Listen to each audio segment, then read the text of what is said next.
গো, কি হলো কি? কানে কি তুলো গুজেছো নাকি? এই এই, আমি আমি কোথায়? ও মা গো, তুমি কোথায় আবার হবে গো? তুমি তোমার ঘরে, আর এই আমি তোমার গিন্নি। হ্যাঁ গো, তুমি কি স্বপ্ন দেখছিলে নাকি? না, দেখছিলাম না, শুনছিলাম। কানে বেশ একটা মধুর কোকিল ধ্বনি আসছিল। ঘরে চাল ডাল আনাজ সব আনতে হবে, তাই এক্ষুনি বাজার না গেলে কিন্তু হাঁড়ি চড়বে না।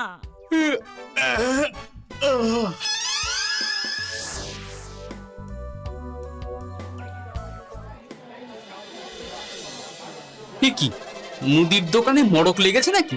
এত ভিড় কেন? এই দেখি। হে, এ কি হচ্ছে? আরে আমাকে যেতে দেবে তো নাকি? ওরে বাবা রে বাবা, এ কি কাণ্ড রে! এত বছর ধরে এখানে আছি, মুদির দোকানে তো এত ভিড় দেখেছি বলে মনে পড়ছে না। না, এই ভিড়ের সাথে যুদ্ধ না করে বরং এখন ফিরে যাই। রাজবাড়িতে একটা কোনো উপায় হয় কিনা দেখি। বলি, মুদির দোকানের জিনিস পছন্দ হয়নি বলে তুমি কিচ্ছুটি না কিনে খালি হাতে চলে এলে? পেটে কি কিল মেরে বসে থাকবো নাকি? আহা, তা কেন? এখন যা আছে তাই দিয়ে কিছু একটা করে দাও না গিন্নি। আমি না হয় রাজবাড়ি থেকে কোনো ব্যবস্থা করব, বুঝলে? আমি হলাম গোপাল, মহারাজা কৃষ্ণচন্দ্রের খাস লোক। আমাকে কিনা খারাপ জিনিস গছাতে চায়। আমি নেব কেন? তা তোমার পোশাকে এমন ধুলো কাদা লাগলো কেমন করে? এটা কিছু নয় গিন্নি, ওই আমি চলে আসছিলাম দেখে হরেন মুদি ছুটে এসে পায়ে ধরেছিল কিনা, তাই একটু ওই ধুলো লেগে গেছে আর কি। বাবা, পড়লো তোমার পায়ে আর ধুলো লাগলো তোমার সারা গায়ে? আমি কিছুই বুঝি না বাপু। আমারও তো বুঝে কাজ নেই গিন্নি। ছোট মাথাকে বেশি খাটালে সে আবার গরম হয়ে যাবে। তার চেয়ে আমায় তাড়াতাড়ি পান্তা ভাত দাও দেখি, ওদিকে রাজবাড়িতে যেতে দেরি হয়ে যাবে। দাও দাও দাও। বাবা, সকাল সকাল মুদির দোকানে মাছি গলার জায়গা ছিল না, এখন তো দেখছি পুরো ফাঁকা। ব্যাপারটা কি? আসার সময় দেখলাম মুদির দোকান পুরো ফাঁকা, দোকানিও নেই। রাজ্যের খাদ্য ভাণ্ডারে টান পড়লো নাকি? এইবার অবশ্য ফসল অতটা ভালো হয়নি, তাই কি এই হাল হলো নাকি? দেখি, মহারাজ নিশ্চয়ই এতক্ষণে খবর পেয়ে কোনো না কোনো ব্যবস্থা নিয়েছেন।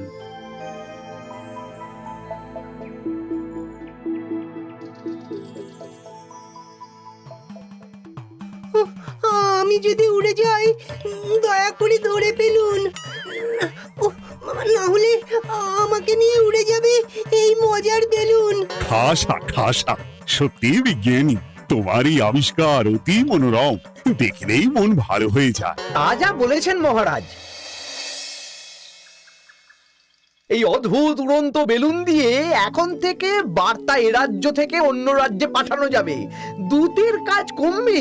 বড় ভালো কথা বলেছো হে মন্ত্রী, এর জন্য বিজ্ঞানীকে আমি পুরস্কৃত করব। কি ভুল করে কোথাও চলে এলাম নাকি? কি রাজসভা নাকি কোনো মেলা? সভাসদেরা কি করছেন? গোপাল, এত দেরি করে এলে কেন? এত বড় আমোদ থেকে বঞ্চিত হলে? এইসব কি মহারাজ? বিজ্ঞানী এই নতুন ধরনের বেলুন আবিষ্কার করেছে গো গোপাল। আমার বানানো বেলুন কেমন হয়েছে গোপাল? ভালো, কিন্তু মহারাজ আমি যে একটু গুরুতর সংবাদ নিয়ে এসেছি মহারাজ। তোমার তো কোনো কিছুই ভালো সহ্য হয় না গোপাল। সভায় তোমার অনুপস্থিতিতে এই যে হাসির রোল উঠছে, সবাই আমোদ আহ্লাদ করছে, আর মহারাজও বেশ খুশি আছেন, এতেই তোমার গায়ে জ্বালা হচ্ছে, সেটা বলো না। সূচ যদি চালুনির বিচার করতে যায় তাহলে কি চলে মন্ত্রী মশাই? যাই হোক, সবাই যদি এই ছেলে খেলা বন্ধ করে একটু শান্ত হয়ে বসেন তাহলে আমি কথাটা বলতে পারি। বেশ, তোমরা সবাই বসো, শুনি গোপাল কি বলতে চায়। সেনাপতি, দয়া করে সভাকবিকে বেলুন থেকে নামানোর ব্যবস্থা করো। হ্যাঁ হ্যাঁ, এক্ষুনি নামাচ্ছি। ওই মা!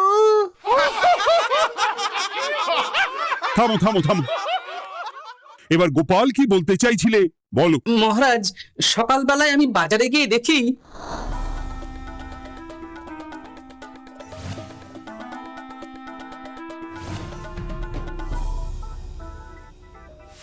হুম, এই হলো অবস্থা। আমি রাজ্যের খাদ্য ভাণ্ডারে কদিন আগেই খবর নিয়ে দেখেছি মহারাজ, যা খাদ্যশস্য আছে তাতে আগামী 3 মাস রাজ্যের লোকেদের ভালো মতো চলে যাবে। তার মানে 3 মাস পরে আমাদের রাজ্যে খাদ্য সমস্যা হতেই পারে, তাই তো মন্ত্রী মশাই? সে বলছে তা হতেই পারে। তখন কি হবে মহারাজ? আমাদের কি তাহলে খাদ্যের জন্য আবার নবাব বাহাদুরের কাছে হাত পাততে হবে? সে আমার পক্ষে সম্ভব নয় গোপাল। তাহলে কি উপায় হবে মহারাজ? উপায় একটাই আছে মহারাজ, 3 মাসের আগেই আবার জমিতে ফসল ফলাতে হবে, তাহলেই আর খাদ্যের সমস্যা থাকবে না মহারাজ। কিন্তু জমিতে মাত্র 3 মাসের মধ্যে ফসল ফলবে কি করে গোপাল? যে একটু আগে তার আবিষ্কারের মাধ্যমে আপনাদের মধ্যে আমোদ আহ্লাদের বাঁধ ডেকেছিলেন, আমার বিশ্বাস সেই পারবে তার আবিষ্কারের মধ্যে দিয়ে রাজ্যবাসীর খাদ্য সমস্যার সমাধান করতে। কি তাই তো বিজ্ঞানী? আমি আমি তো আসলে আরে হ্যাঁ, এটা তুমি বড় ভালো বলেছো। তা বিজ্ঞানী, আর দেরি করার প্রয়োজন নেই। তুমি এক্ষুনি তোমার গবেষণাগারে চলে যাও। গবেষণার জন্য যা যা উপাদান লাগবে তা মন্ত্রীকে বলে দেবে। আচ্ছা মহারাজ। তাছাড়া তোমার কাজে সাহায্য করার জন্য পেয়াদা তোমার সঙ্গেই থাকবে। আমরা সবাই তোমার নতুন আবিষ্কারের অপেক্ষা করব। যদি তুমি এই আবিষ্কার করতে পারো, তাহলে যে পুরস্কার পাবে তা এর আগে এই জগতে কেউ কখনো পায়নি। আর না পারলে মহারাজ, তাহলে কিন্তু শাস্তিটাও হবে সেই রকম কড়া। আমার বিশ্বাস আমি মহারাজের দেওয়া পরীক্ষায় সসম্মানে উতরে যাব।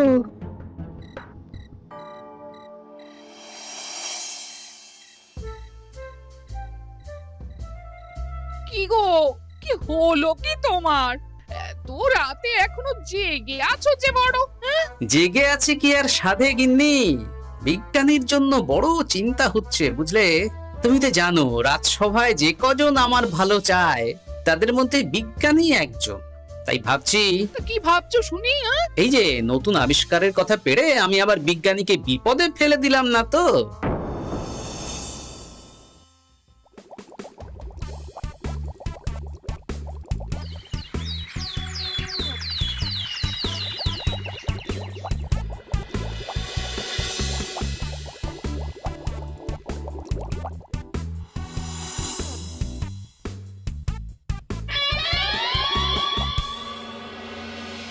সাত দিন হয়ে গেল বিজ্ঞানী আবিষ্কারের দায়িত্ব পেয়েছে, না সে রাজসভায় এসেছে, না সে গবেষণা কক্ষ থেকে বের হয়েছে। সে কি কথা গো?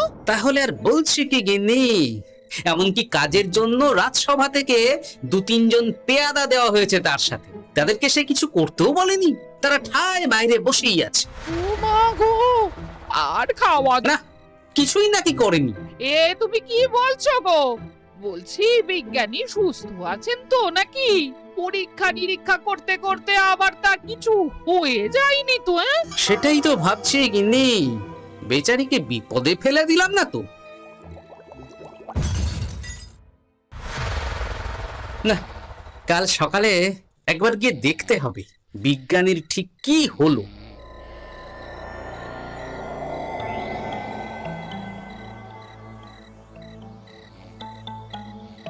ও গোপাল, গোপাল, দরজাটা একবার খোলো। গোপাল, হ্যাঁ? কে কে কে? দেখো নাকি? আচ্ছা বেশ, তুমি আলোটা নিয়ে এসো তো গিন্নি।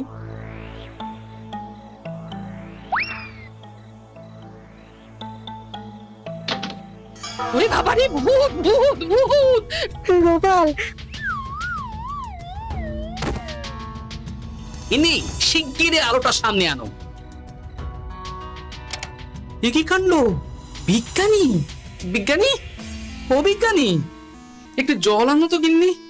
ভয় নেই, এটা চোর ভূত কেউ না, হে আমাদের বিজ্ঞানী।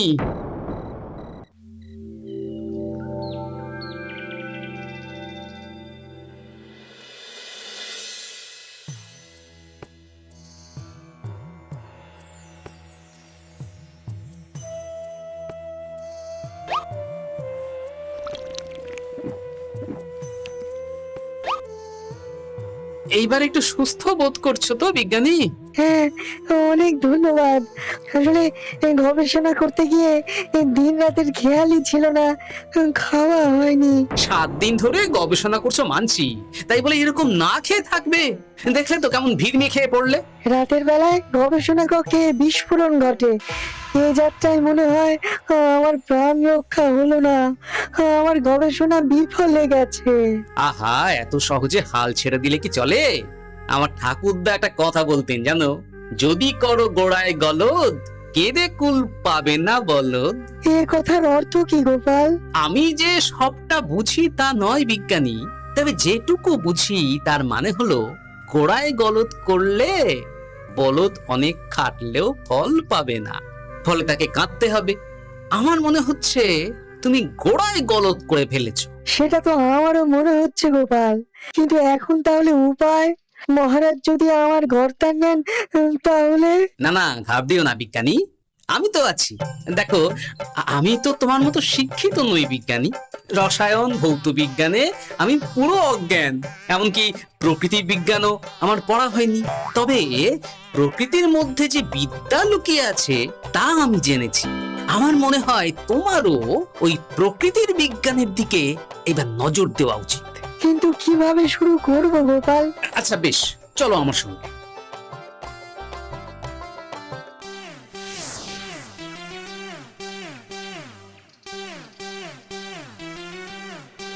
ভালো ফসলের জন্য সবার আগে কোনটা ভালো হতে হয়? মাটি। বাহ, তা মাটি যত ভালো, ফসলের গুণমান ও পরিমাণ ততই ভালো হবে, তাই তো?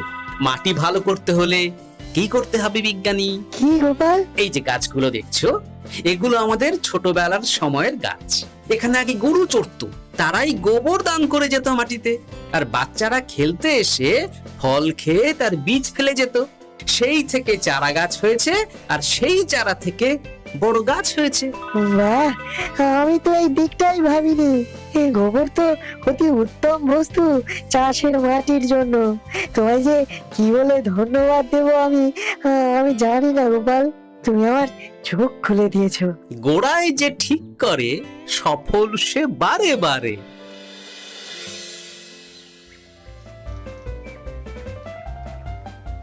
তাহলে বুঝে গেলে তোমাদের কাজ। হ্যাঁ বিজ্ঞানী মশাই। বেশ, আর বিলম্ব নয়, তোমাদের হাতে কিন্তু একদম সময় নেই।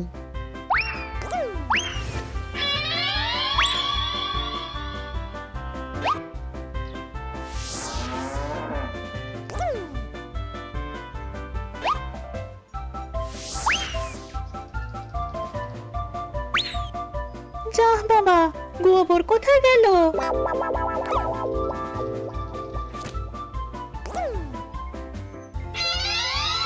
বাহ, এই কাজ ভালোই এগোচ্ছে।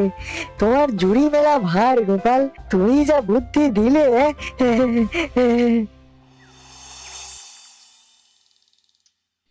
এইসব কি কাণ্ড হচ্ছে বলো দেখি কৃষ্ণনগরে? চারদিকে এত কিছু জিনিস থাকতে কিনা গোবর চুরি হচ্ছে। এই রে, বিজ্ঞানী দেখি ঘেটে ঘ করে দিচ্ছে, নির্ঘাত ওই গোবর চুরি করছে বা করাচ্ছে। কি গো, তুমি এর বিহিত করবে না নাকি? বলি গোবর না হলে ঘুঁটে দেব কি করে? উনি বা চলবে কিসে? আমি কি এই বয়সে জঙ্গলে কাঠ কাটতে যাব নাকি? আমি দেখছি, তুমি আজকের দিনটা কোনো মতে সামলে নাও না গিন্নি। আমি এক্ষুনি রাজবাড়িতে গিয়ে এর একটা বিহিত করছি।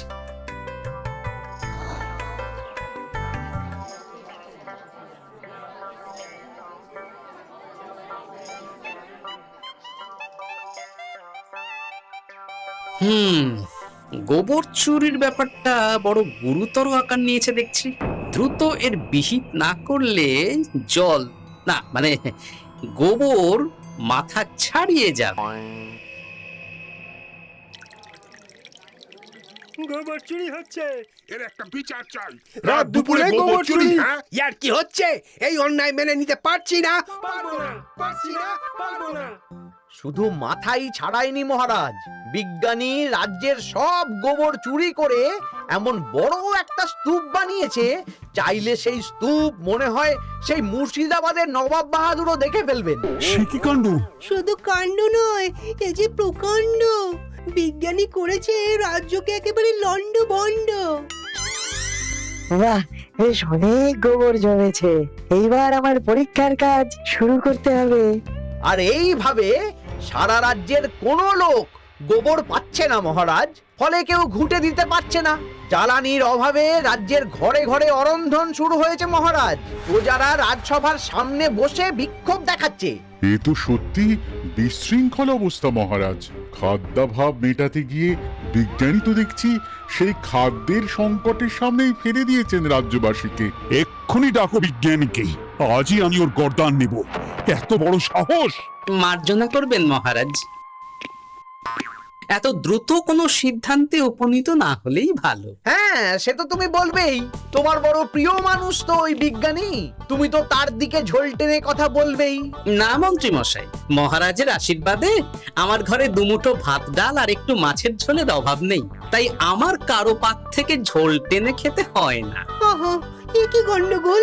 কে জানে কে টানলো কোন দিকে ঝোল। আমি বলি কি মহারাজ, যে কোনো পরীক্ষাতেই শুরুতে ভুল হয়েই থাকে। ভুল থেকেই তো মানুষ শেখে মহারাজ। বিজ্ঞানী হয়তো একটা ভালো করতে গিয়ে অন্য অসুবিধার কথা বুঝতে পারেননি। আমি যাচ্ছি মহারাজ, আমি গিয়ে এক্ষুনি এই সমস্যার সমাধান করে আসছি। কিন্তু মনে রেখো গোপাল, বিজ্ঞানীর হাতে কিন্তু সময় অতি কম। হ্যাঁ, সময় যত যাচ্ছে বিজ্ঞানীর গর্দানের দিকে মহারাজের হাত তত এগোচ্ছে। আমার তো মনে হচ্ছে মহারাজ বিজ্ঞানীকে এই দুর্বুদ্ধি ওই গোপালই দিয়েছে। আর এই আবিষ্কারের পুরস্কার নিয়েও গোপাল বিজ্ঞানীর সাথে কোনো রফা করে চলেছে।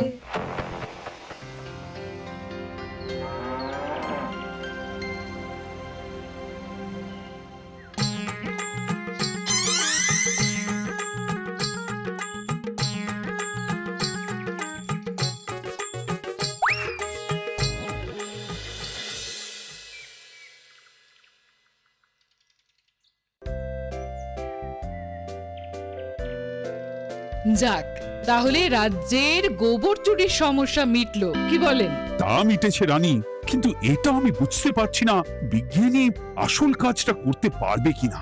না পারলেই তো আবার 3 মাস পরে।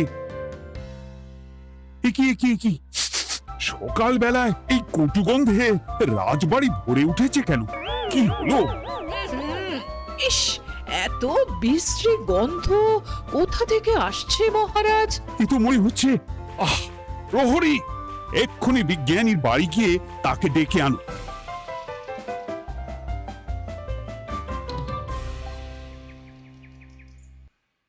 এই রে, বিজ্ঞানী তো দেখছি আরো বড় সর্বনাশ করে ফেলেছে। মনে হচ্ছে গোবর না পেয়ে এইবার মানব বিষ্ঠা দিয়েই কাজ সারবার তাল করেছে। তাড়াতাড়ি যাই, মহারাজ এতক্ষণে আবার দুর্গন্ধে রেগে গিয়ে নিজেই না বিজ্ঞানীর গর্দান নিয়ে নেন।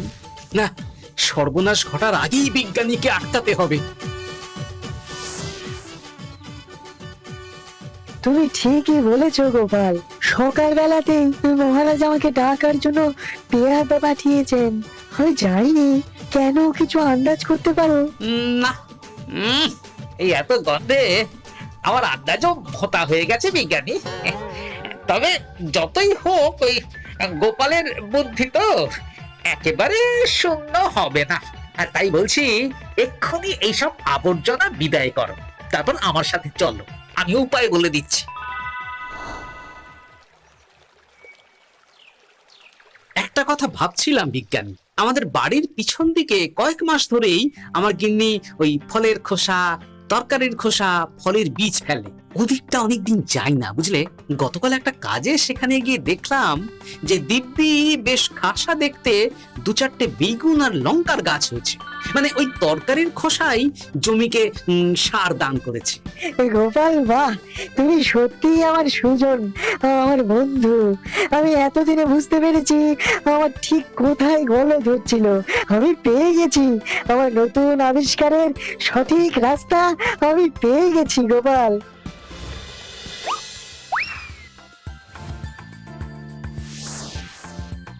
শাকসবজির খোসা থেকে তো দারুণ সার তৈরি হয়েছে গোপাল।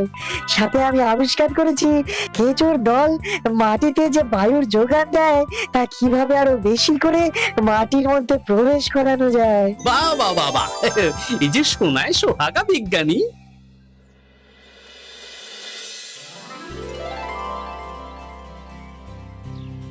বাহ বাহ বাহ বাহ বিজ্ঞানী, হ্যাঁ? তোমার তো জুড়ি মেলা ভার। মাত্র 1 মাসেই এত ফসল ফলেছে। বলো বলো বলো, তুমি কি উপহার চাও? এইসব বলে আমায় লজ্জা দেবেন না, আমি আপনার দাস মাত্র। বিজ্ঞানী না চাইলেও আমার একটা আবদার আছে মহারাজ। সে তো থাকবেই, তুমি তো আবিষ্কর্তা কি না? মহারাজ, আমি চাই আপনি এমন একটা ব্যবস্থা করুন যাতে প্রতিদিন সকালে আপনার কর্মীরা বাড়ি বাড়ি গিয়ে তরি তরকারির খোসা সংগ্রহ করে আনবে। এতে কি লাভটা হবে শুনি? দুটো লাভ হবে। আগামী দিনে তরি তরকারির খোসা থেকে বিপুল পরিমাণে যে সার উৎপন্ন হবে তা আমাদের কাজে লাগবে, আর তার উপরে উদ্বৃত্ত সার আমরা বিক্রি করে বিপুল অর্থ উপার্জন করতে পারবো। আর কারো বাড়ির সামনে আবর্জনাও জমা হবে না মহারাজ, চারিদিক পরিষ্কার পরিচ্ছন্ন থাকবে। বাহ বাহ বাহ, এ ভারী ভালো প্রস্তাব।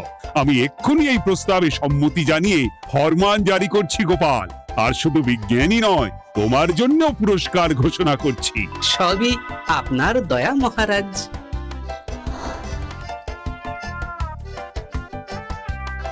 বুদ্ধি থাকলে উপায় হয়, হবেই হবে তোমার জয়।